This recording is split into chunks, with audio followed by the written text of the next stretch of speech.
Hello மக்களே, கடலூர் மாவட்டம் இப்போது பெரும் ஆபத்தில் சிக்கியுள்ளது. மழை ரொம்ப அதிகமாக பெஞ்சிட்டு இருந்தது. இப்போ தான் 1 நிமிஷம் 2 நிமிஷம் விட்டுருக்கு. அதனால் நான் வெளில ஷூட்டிங் எடுத்துகிட்ருக்கேன். அடித்த காற்று குண்டா ஏரில் நிற்கிது. அவ்வளோ காற்று பார்த்தீங்கன்னா, ஆட்டுக்குட்டிலாம் ஓடுது. இப்போ தான் கோழிலாம் இப்போ ஃப்ரீயாக மேயுது. நீங்களே பார்க்கலாம். இப்போ தான் கோழிலாம் மேய்ஞ்சிட்டு இருக்குது. இங்கே பாருங்கள் எவ்வளோ தண்ணின்னு. மழைலாம் பெய்யல, மழை பெஞ்சிக்கிட்டே காற்று அடிக்குது ரொம்ப. அதுதான் உங்களுக்கு பிரச்சனை. அங்கே பாருங்கள் எப்படி ஆசைது பாருங்கள். இப்போ தான் காற்று கொஞ்சம் நின்றுருக்கு. திரும்பி ஆரம்பிக்குது புயல். கடலூரில் மாவட்டத்தில் உள்ள கிராமத்தில் தான் கரையை கடந்து கொண்டு இருக்கிறது.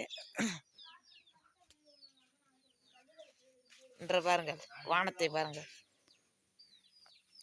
நீங்கள் பாருங்கள், நாளை பள்ளி விடுமுறை கடலூரில் பள்ளி விடுமுறையை விட்டு வருகிறார்கள் என்று நாங்கள் நினைக்கிறோம்.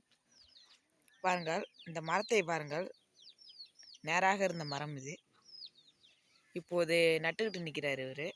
பார்த்தீங்கன்னா எப்படி சாஞ்சிட்டு இருக்காரு பாருங்க. கருவ முள்ளாம் உடஞ்சிட்டு கிடக்கு. முடியல பார்த்துங்க யாருங்க. இப்போ தான் கொஞ்சம் ஃப்ரீயாக இந்த கோழிலாம் மேய்ஞ்சிட்ருக்கு. அவ்வளோ ஒரு மழைன்னு சொல்லலாம்.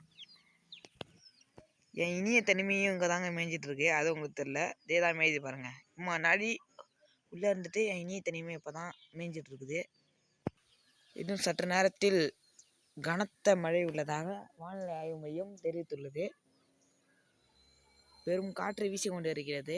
இந்த நிலையை நாம் பார்த்து கொண்டு இருக்கிறோம். பாருங்கள் எவ்வளோ காற்றுன்னு. சேவலின் ரெக்கையை பாருங்கள். ஆயா காரில் உட்காந்து பார்த்துருப்பீங்க. ஆனால் குண்டா யாரில் பறந்து யாரும் பார்த்துருக்க மாட்டீங்கன்னு நினைக்கிறேன். பாருங்கள்.